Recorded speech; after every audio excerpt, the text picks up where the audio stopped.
Surgery అయ్యి bed రెస్ట్‌లో ఉన్న నాకు ఒంటరితనమా, ఏకాంతమా అనేది అర్థం కావట్లేదు. ఎంతసేపు ఈ 4 గోడల మధ్య ఈ వస్తువుల్ని చూస్తూ, అప్పుడప్పుడు బెడ్‌రూమ్‌లోంచి ఆ ముందు గదిలోకి అలా తొంగి చూస్తూ, కర్టన్‌లోంచి కనపడే పువ్వులను చూస్తూ గడిపేస్తున్నాను. కానీ ఇటువంటి సమయంలో రేణుకా గావ్రాణి గారు రాసిన 'the art of being alone' అనే పుస్తకం అయితే కనబడింది. Loneliness was my cage, solitude is my home.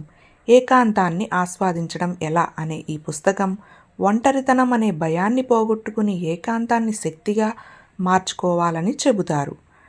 ఈ పుస్తకం మనతో మనం ప్రేమలో పడడం, మన కలలను నిజం చేసుకునే దిశగా ఒంటరి సమయాన్ని సద్వినియోగం చేసుకోవడం ఎలాగో నేర్పుతుంది.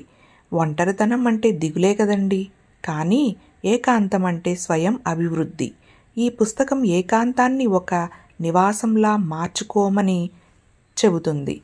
ఒంటరిగా ఉన్నప్పుడు మన ఆలోచనలు, భావోద్వేగాలు మరియు లక్ష్యాల గురించి లోతుగా ఆలోచించి వ్యక్తిగత వృద్ధిని పెంపొందించుకోవచ్చు అని రేణుకా గారు చాలా చక్కగా చెప్పారు.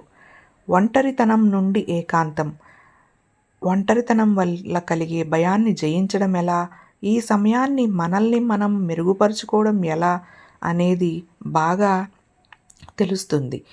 మనల్ని మనం ప్రేమించుకోవడం, మన కంపెనీని మనమే నేర్పుగా ఆస్వాదించడం ఎలాగో ఈ పుస్తకం చాలా బాగా నేర్పుతుందండి. మీరు కూడా చదివేయండి.